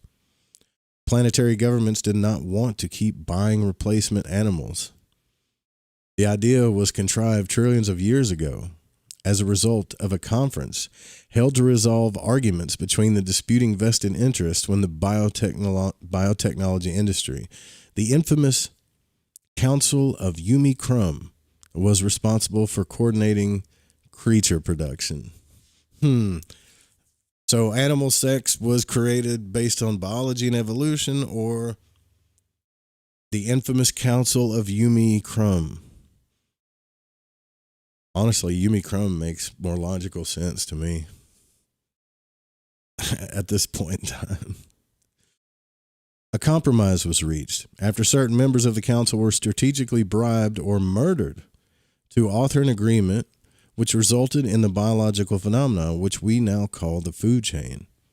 The idea that a creature would need to consume the body of another life form as an energy source was offered as a solution by one of the biggest companies in the biological engineering business. They specialized in creating insects and flowering plants. The connection between the two is obvious. Nearly every flowering plant requires a symbolic relationship with an insect in order to propagate. The reason is obvious. Both the bugs and the flowers were created by the same company. Unfortunately, this same company also had a division which created parasites and bacteria. Yeah, it's getting real alien up in here now, isn't it? Still, a lot of this stuff can't be explained, right? So it could be true. The name of the company, roughly translated into English, would be Bugs and Blossoms. They wanted to justify the fact that the only valid purpose of the parasitic creatures they manufactured was to aid the decomposition of organic material. There was a very limited market for such creatures at the time. In order to expand their business, they hired a big public relations firm and a powerful group of political lobbyists to glorify the idea. So, hold on a second. So trillions of years ago, there was a space council that had marketing crews, seminars, councils, pretty much everything that we do on Earth. You had me for a while, man. You had me. Ugh. Let's continue, though. Maybe it's real. They invented a scientific theory to use as a promotion gimmick.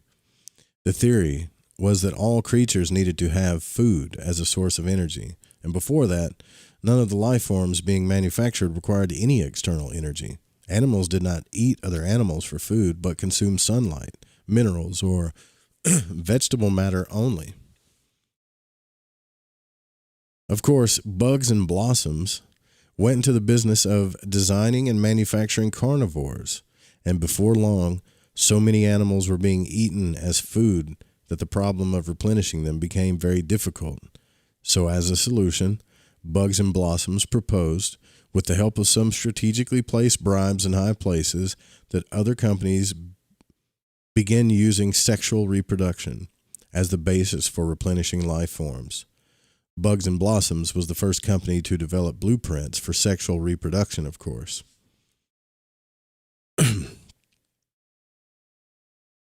As expected, the patent licenses for the biological, well, I mean, if the alien could be using English phrases so she understands them, I guess. I don't know. Even so, maybe it's not really called a patent in space. I don't know. So as expected, the patent licenses for the biological engineering process required to implant stimulus response mating, cellular division, and pre-programmed growth patterns for self-regenerating animals were owned by bugs and blossoms too.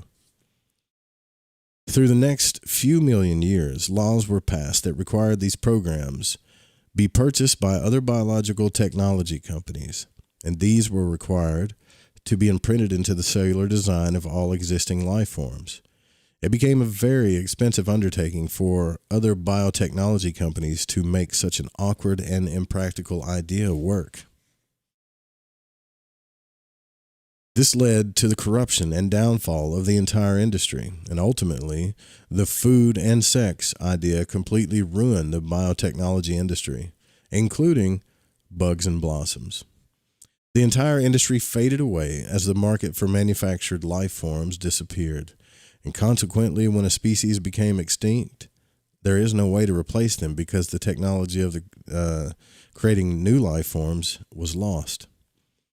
Now, obviously, none of this technology was ever known on Earth and probably never will be. There are still computer files on some planets far from here which record the procedures for biological engineering. Possibly the laboratories and computers still exist somewhere. However, there's no one around doing anything with them. Therefore, you can understand why it's so important for the domain to protect the dwindling number of creatures left on Earth. The core concept behind sexual reproduction technology was the invention of a chemical electronic interaction called cyclical stimulus response generators. This is an programmed genetic mechanism which causes a seemingly spontaneous recurring impulse to reproduce. The same technique was later adapted and applied to biological flesh bodies, including the Homo sapiens. Another important mechanism used in the reproductive process, especially with Homo sapien type bodies, is the implantation of a chemical electrical trigger mechanism in the body. The, quote, trigger, which attracts ISBs to inhabit a human body or any kind of flesh body, is the use of an artificially imprinted electronic wave which uses aesthetic pain to attract the ISB.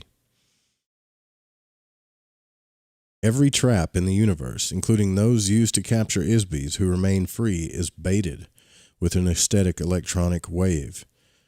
The sensations caused by the aesthetic wavelength are more attractive to an ISB than any other sensation, and when the electronic waves of pain and beauty are combined together, this causes the ISB to get stuck in the body. The reproductive trigger, used for lesser life forms such as cattle and other mammals, is triggered by chemicals emitted from the scent glands, combined with reproductive chemical electrical impulses stimulated by testosterone or estrogen. They're also interactive with nutrition levels. These are also interactive with nutrition levels which cause the life form to reproduce more when deprived of food sources. Starvation promoted reproductive activity as a means of perpetuating survival through future regenerations when the current organism fails to survive. These fundamental principles have been applied throughout all species of life. The debilitating impact and addiction to the sexual aesthetic pain electronic wave is the reason that the ruling class of the domain do not inhabit flesh bodies. This is also why officers of the domain forces only use doll bodies. You know, the aliens and doll bodies. This wave has proven to be the most effective trapping device ever created in the history of the universe, as far as I know. The civilizations of the domain and the old empire both depend on this device to recruit and maintain a workforce of ISBs who inhabit flesh bodies on planets and installations. These ISBs are the working class, beings who do all of the slavish, manual, undesirable work on planets. And as I mentioned, there is a very highly regimented and fixed hierarchy or class system for all ISBs throughout the old empire and the domain as follows. Man, don't let this alien offend you if you fall into any one of these classes, all right? Here we go. The highest class are free ISBs. That is, they are not restricted to the use of any type of body and may come and go at will, provided that they do not destroy or interfere with the social, economic, or political structure. Below this class are many strata of limited ISBs who may or may not use a body from time to time. Limitations are imposed on each ISB regarding range of power, ability, and mobility they can exercise. Below these are the doll body classes, to which I belong, and nearly all space officers and crew members of spacecraft are required to travel through intergalactic space in these doll bodies.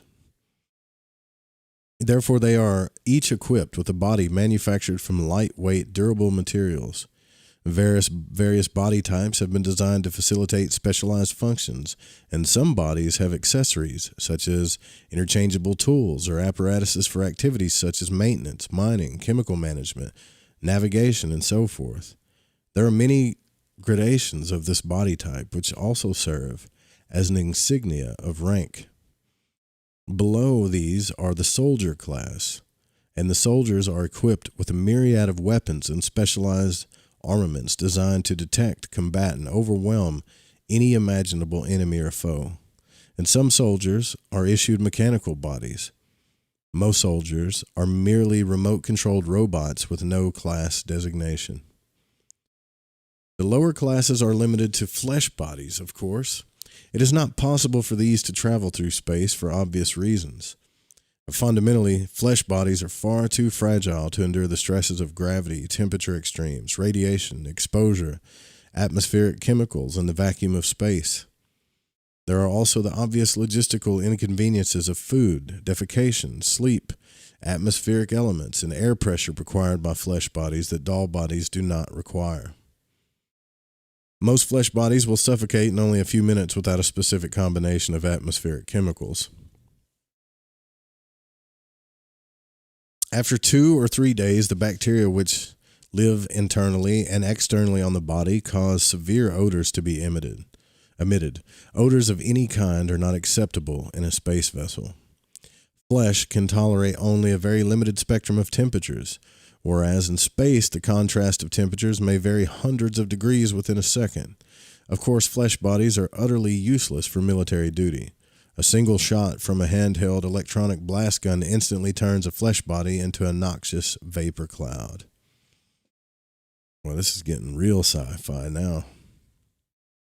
ISBs who inhabit flesh bodies have lost much of their native ability and power, although it is theoretically possible to regain or rehabilitate these abilities. No practical means has been discovered or authorized by the domain. Even though spacecraft of the domain travel trillions of light years in a single day, the time required to traverse the space between galaxies is significant, not to mention the length of time to complete just one set of mission orders, which may require thousands of years. Biological flesh bodies live for only a very short time, only 60 to 150 years at most, whereas doll bodies can be reused and repaired almost indefinitely. Would you guys trade your body for a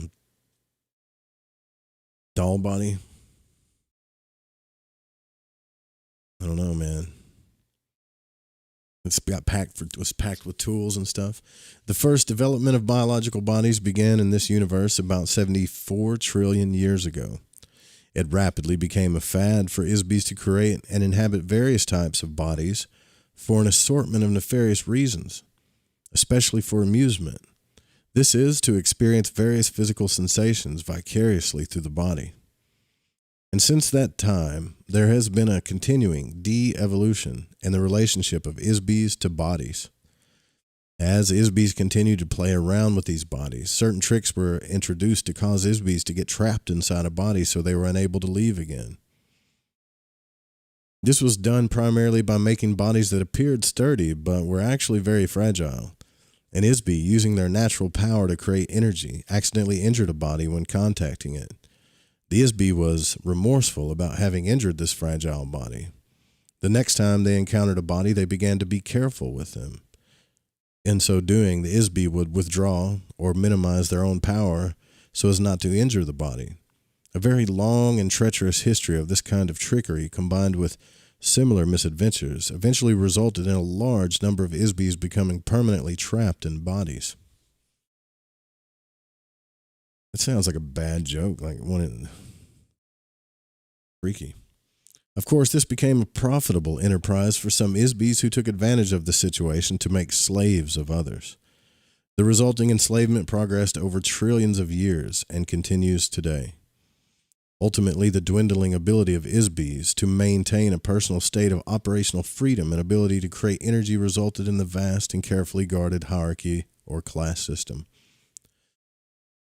Using bodies as a symbol of each class is used throughout the old empire as well as the domain. The vast majority of ISBEs throughout the galaxies of this universe inhabit some form of flesh body.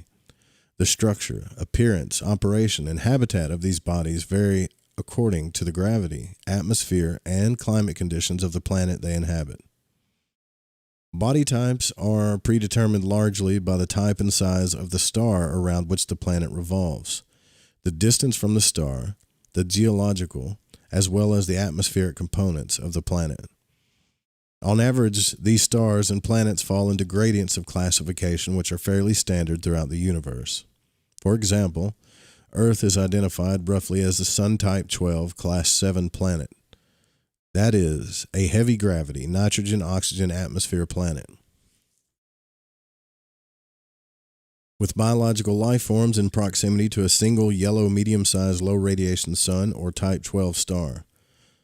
The proper designations are difficult to translate accurately due to the extreme limitations of astronomical nomenclature in the English language.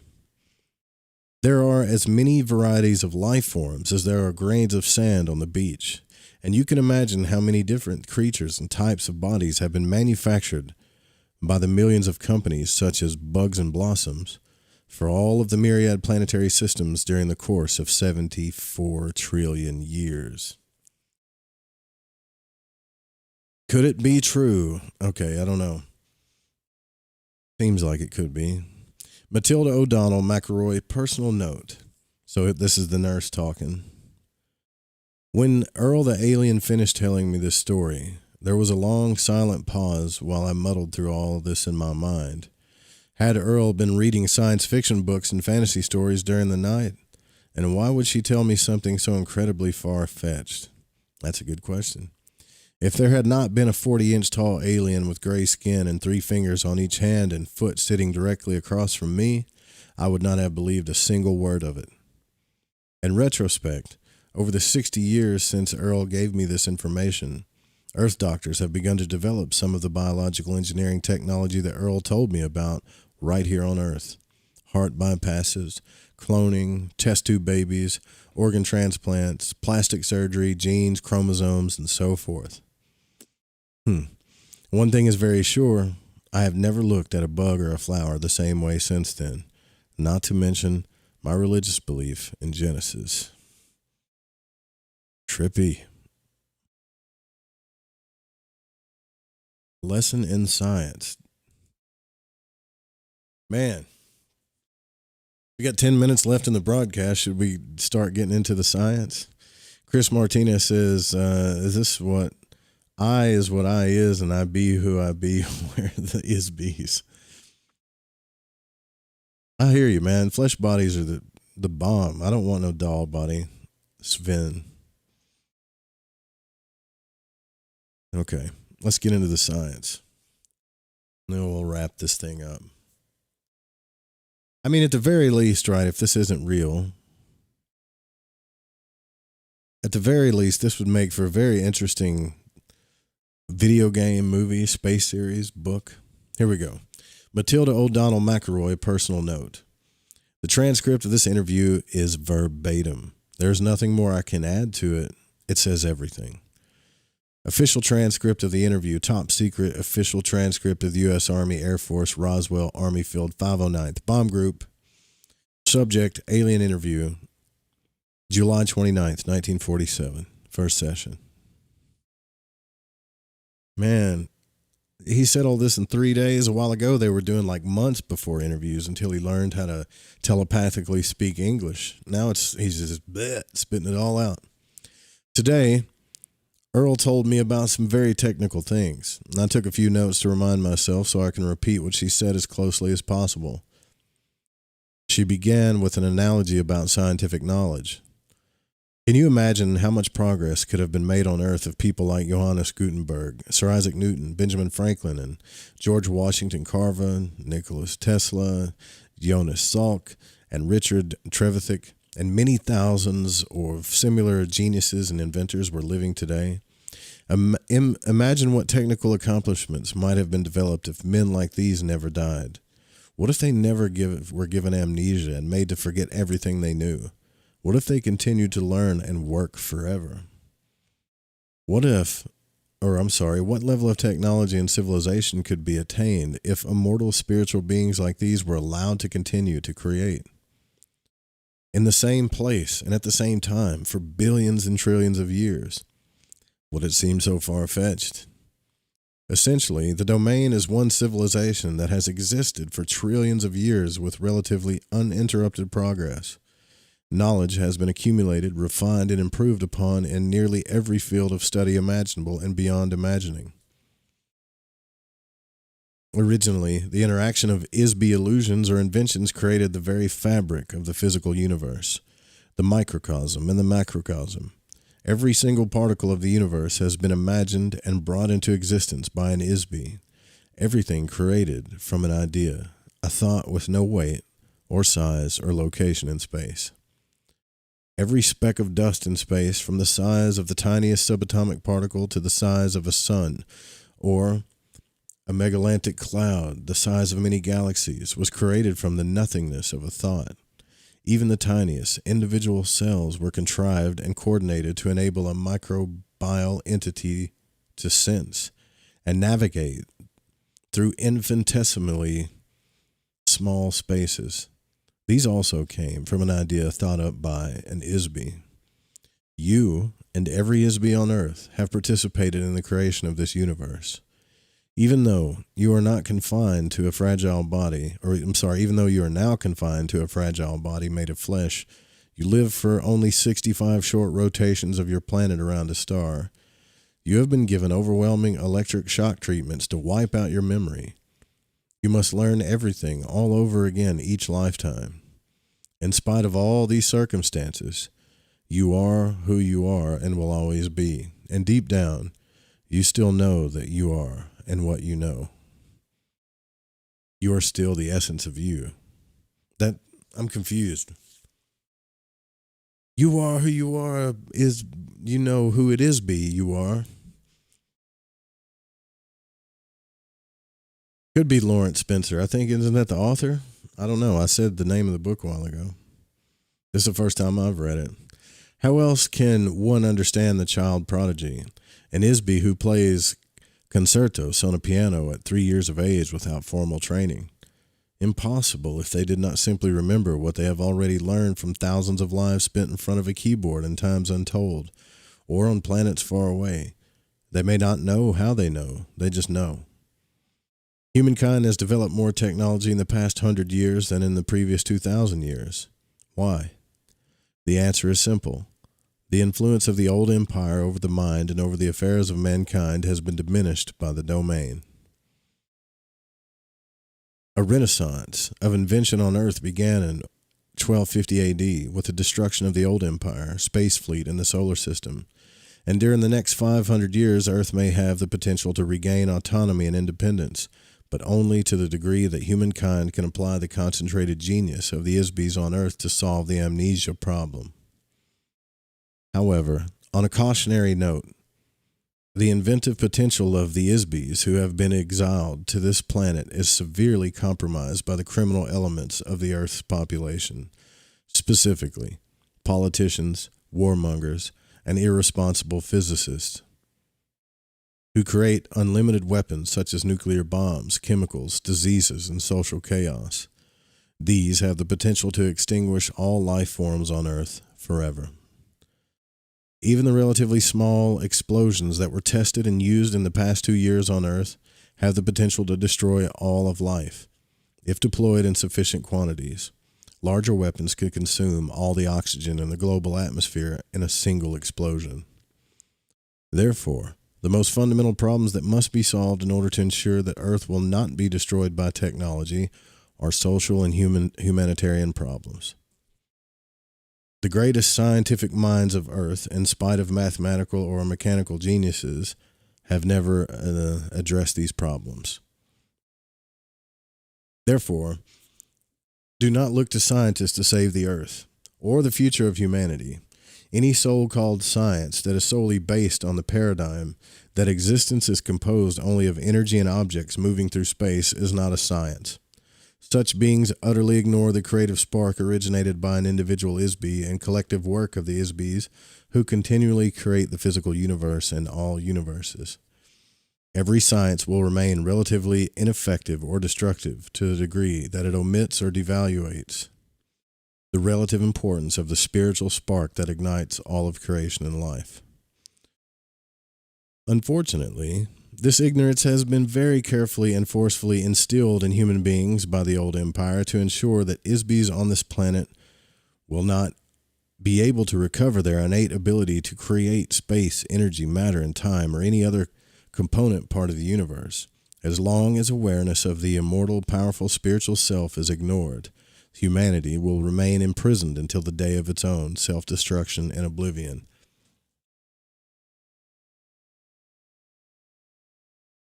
Do not rely on the dogma of physical sciences to master the fundamental forces of creation, and more than you would trust the chanted incantations of an incense-burning shaman. The net result of both of these is entrapment and oblivion. Scientists pretend to observe, but they only suppose that they see, and call it fact. Like the blind man, a scientist cannot learn to see until he realizes that he is blind. The facts of earth science do not include the source of creation. They include only the result or byproducts of creation. The facts of science do not include any memory of the nearly infinite past experiences of existence.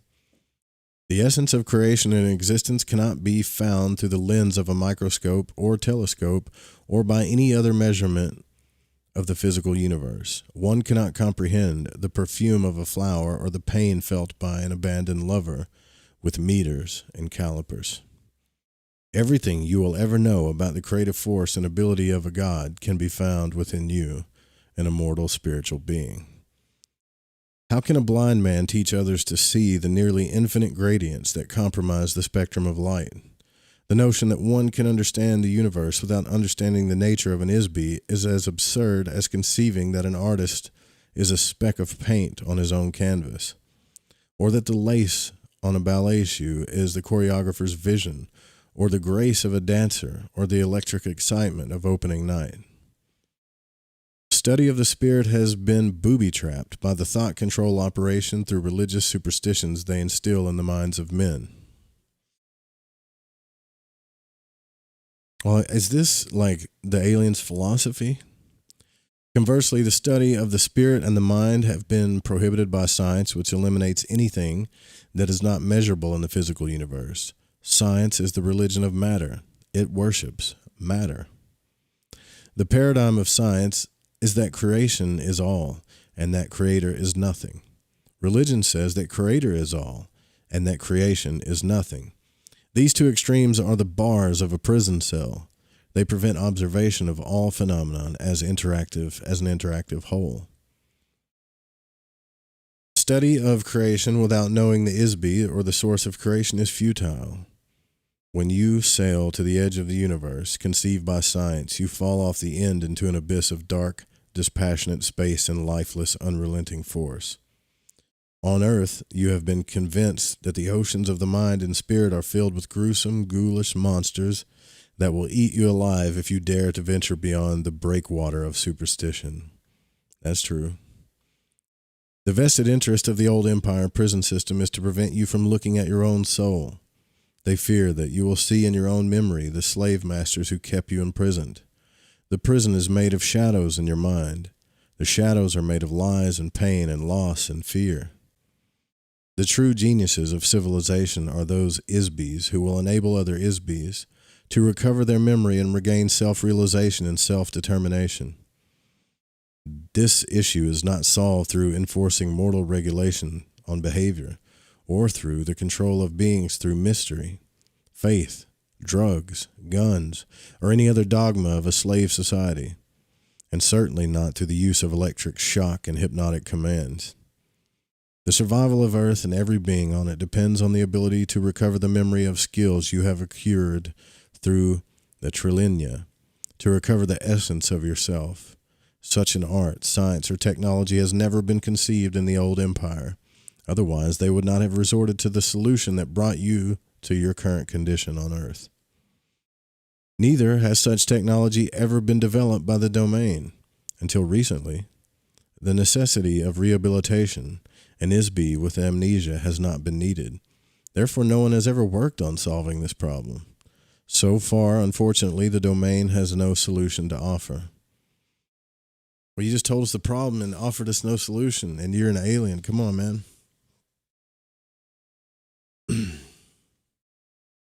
A few officers of the Domain Expeditionary Force have taken it upon themselves to provide technology to Earth during their off-duty time, and these officers leave their doll at the space station and an ISB assume or take over a biological body on Earth.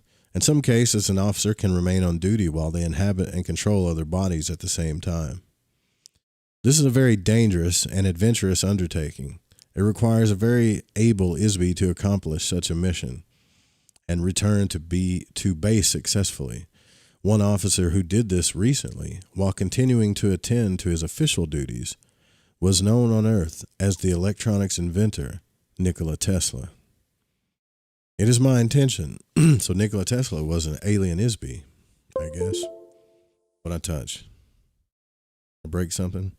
Maybe that was the bell for it's time to get up out of here.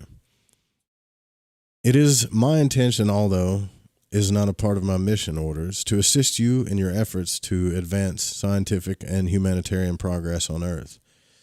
My intention is to help other ISBs to help themselves. In order to solve the amnesia problem on Earth, you will need much more advanced technology, as well as social stability to allow enough time for research and development of techniques to free the ISB from the body, and to free the mind of the ISB from amnesia. Although the domain has a long-term interest in maintaining Earth as a useful planet, it has no particular interest in the human population of Earth, other than its own personnel here. We are interested in preventing destruction, as well as accelerating the development of technologies that will sustain the infrastructures of the global biosphere, hydrosphere, and atmosphere.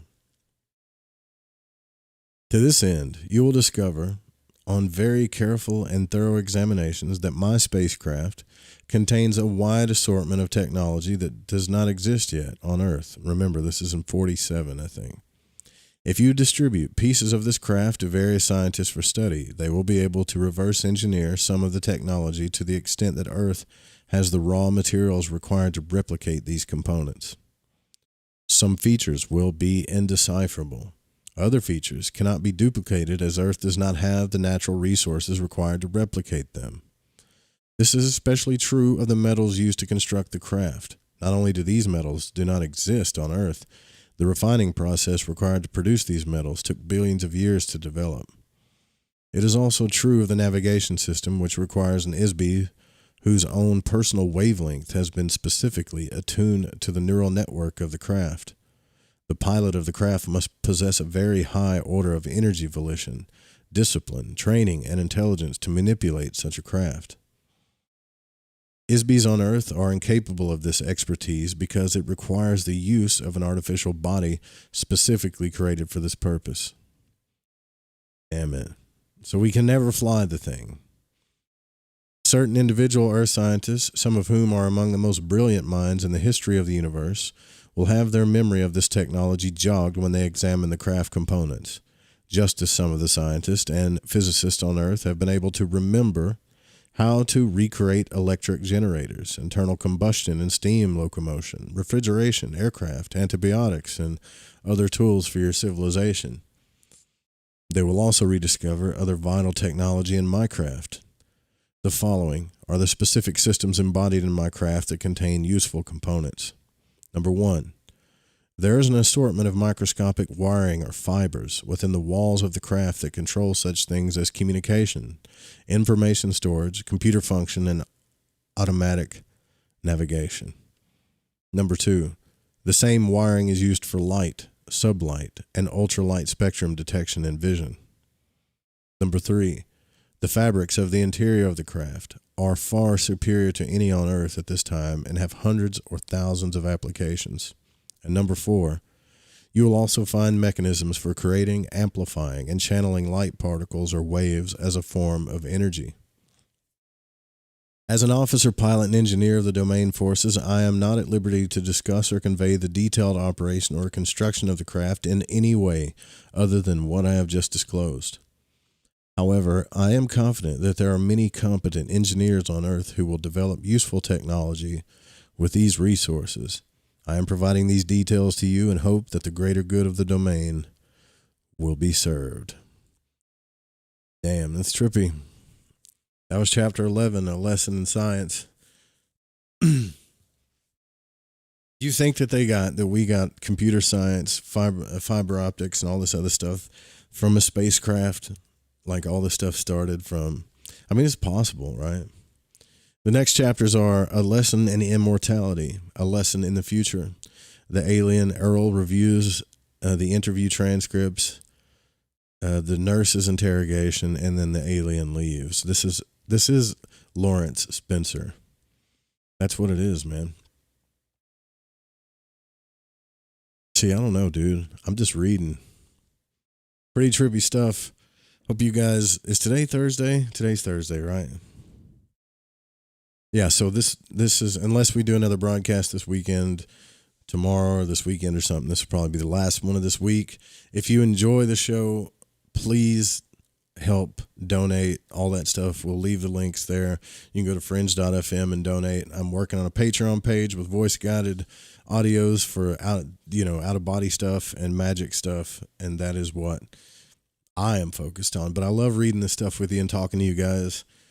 I actually missed a lot of the chat tonight because I was so enthralled with this book, whether it be true sci-fi or not.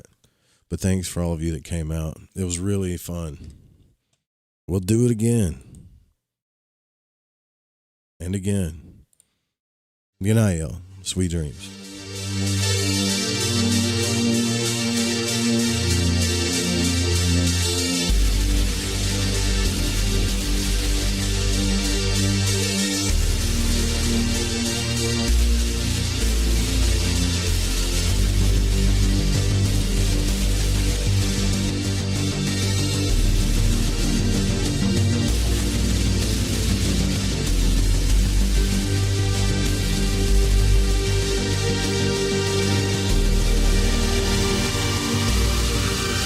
Very